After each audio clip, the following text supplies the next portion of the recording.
out of here.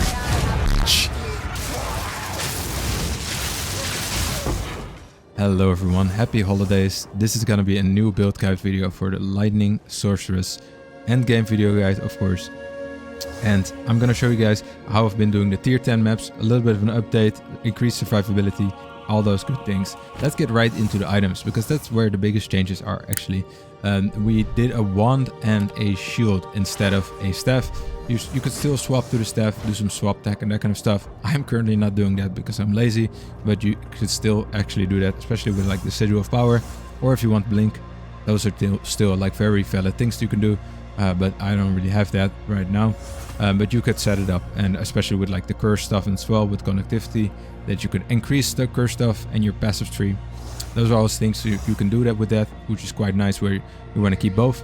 But the wand and the shield has really increased my survivability by a ton.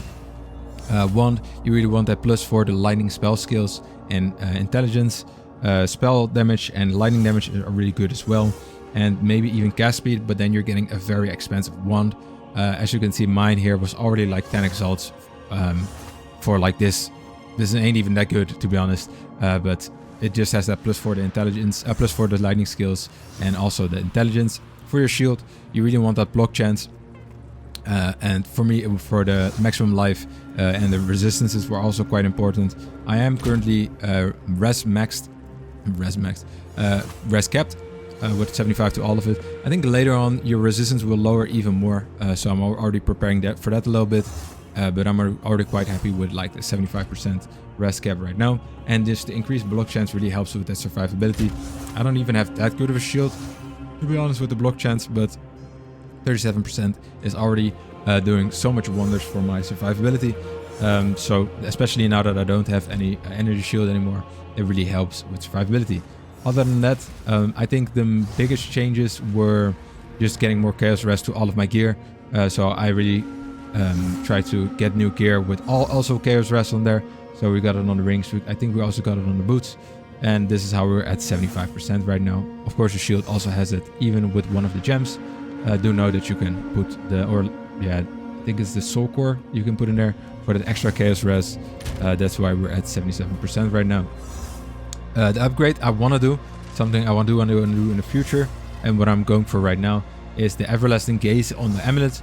And that's just, it makes it so that you will still get energy shield based off of your percentage of your mana, I think up to 30%. So that's a very nice amulet. It just costs a lot to get that one. So I'm still going for that one. But up until now, I just have this. Do remember that you can also distill your amulet. Basically, you will drop these from events. And with these, you can, I think it's the mirror kind of haze event that you have on some of the maps.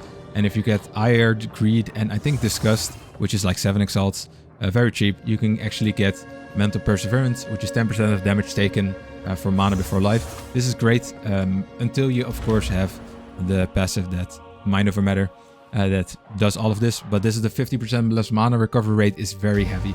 So that's why I don't have that one in there right now. So that's the biggest change, I would say, item-wise. We're still gonna go for the Everlasting Gaze, but that's just very expensive. And I also would need to change my chest piece because of the spirit. And now I have 44 spirit on my amulet, but I won't get that anymore, so I need to get it by the chest piece. I need to change some stuff around again for the Chaos Res if I'm going this one as well. Chaos Inoculation. So all of these things that still need to swap around. This is why I'm not doing it yet, but that is one of the next steps I'm going to be building towards. For the spell gems, of course, I have a planner in the link below, so you can look at this at a very easygoing pace, but I'm just going to go through it very quick. Orb of Storms, Overabundance, Electrocute, Font of Mana. Font of Mana is very important just for the mana regen. Mana Tempest, Premeditation, just for the extra damage. You don't use that often, but sometimes with Arc. Ball Lightning, important, just not for the damage, just for the mobility. So you want Unleash on there. Arcane Tempo, Scatter Shot, and Mobility, just to cast that easier and faster. Lightning Warp is very nice. You can actually 6-link Lightning Warp and also increase the quality for the extra shock magnitude. Magnified Effect, Soul Drain, Overcharge, Lightning Exposure, and for the last one I would get increased Lightning Exposure effect. Will reduce the damage a little bit, but with the resistance reduction it kind of cancels it out. Connectivity, just for focus and persistence. Of course, you can get a little of tech that you can do it on a certain weapon. Still possible. Lightning Conduit. This one is the one you actually manually cast. So it's mana of the critical, concentrated effect, super critical, and elemental focus for that increased damage on this one. Remember, this DPS will still get multiplied by a lot by the shock effect. We have 65, if I believe, shock effect on enemies, so that's a lot of multiplication. Arc, we have control, destruction, lightning penetration, and blind, just from the extra CC on there, just hitting enemies from a distance. Cast on freeze, then we have lightning conduit, impetus, energy retention, and considered casting for that increased damage for that big bonker on the cast on freeze that automatically just hits enemies. And Archmage with the lightning mastery and clarity just for the extra mana regen. If you don't have 170 spirit, don't use clarity. That's it for the spell gems. Not really that much changed, just that we got one more link, I think, on lightning warp, and that we did the quality on both the lightning warp and the Archmage. That's great. I did Val my cast on freeze, so I can't actually put any more quality on there, but I would quality this one as well. I might buy a new one just for the one that is Vald. Apparently you can still level up Vald gems. I've leveled this one up from 15 all the way to 70, even though it's Vald. So Corrupted can still be leveled, apparently. I didn't know that. Anyway, I think that's it for items and gems. And then we're gonna go into the passive tree. I recently got my passive like third ascendancy stuff. Great, very noticeable as well. Just the extra cast speed, very nice. And the increased mana regen. I think it went from like 220 to 300 standing still. This is going to be a lot more if I'm actually moving around because of the ether float. That it actually makes it a lot better. But it's just very nice. Still, if I would do it again, same order, I would start to take probably take Strike Twice first, Arcane Surge second, and then Force of Will second, because a third, because I, will get a lot of mana a lot later on. I think when I got Constant Gale, I didn't have that much mana at all. So it really doesn't give you that much if you don't have above like 1500 mana. And I think I will do this one because I'm now exposing enemies as well. Just more exposure will just do a lot more damage. That would just be great. I think none of the other ones are really that good to do.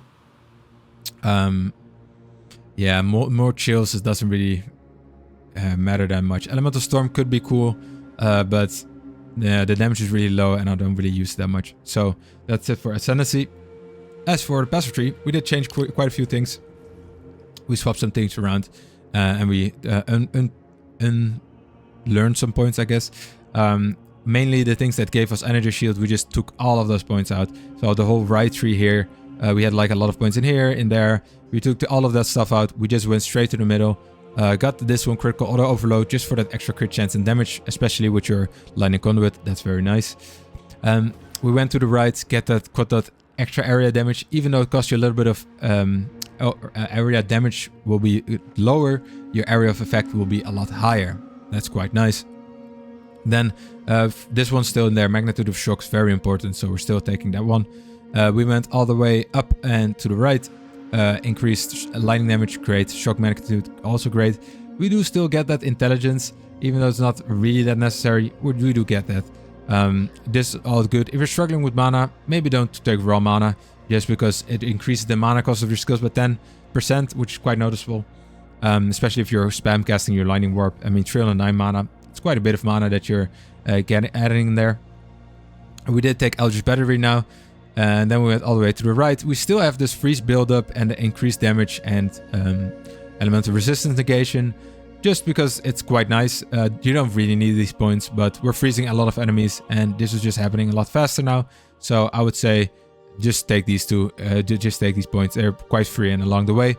Lucidity is just for the extra mana before life damage negation, which is quite nice. You can get like 34% just from the board.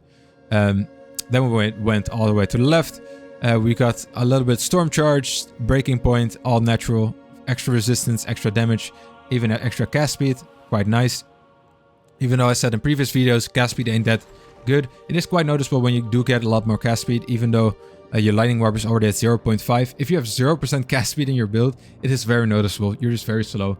And having a good stun threshold and cast speed really helps you like negate getting swarmed and hit on by like 5 enemies and pummeled.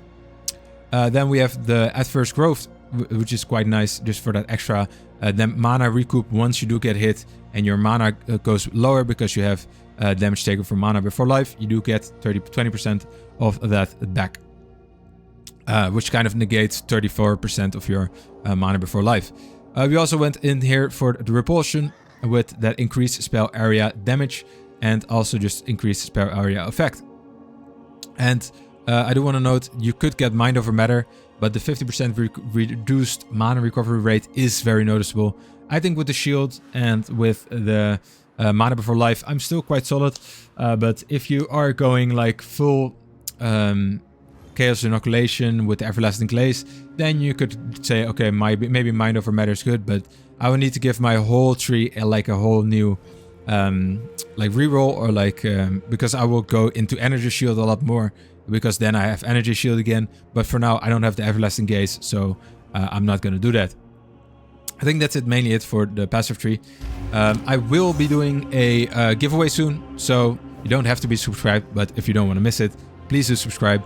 If this video helps you out, like, comment, subscribe, interact with the video, share with your friends. Do let me know how you thought, what you thought of the video down below. I hope you guys have a great new year and have had a great Christmas. I stream regularly, so if you want to ask me any questions and have like an instant reply, I'll be streaming most of the time in the evening on European time, so that will be in a few hours. So I'll see you guys in the next video. Thank you guys for watching. I appreciate you guys. Ciao, ciao.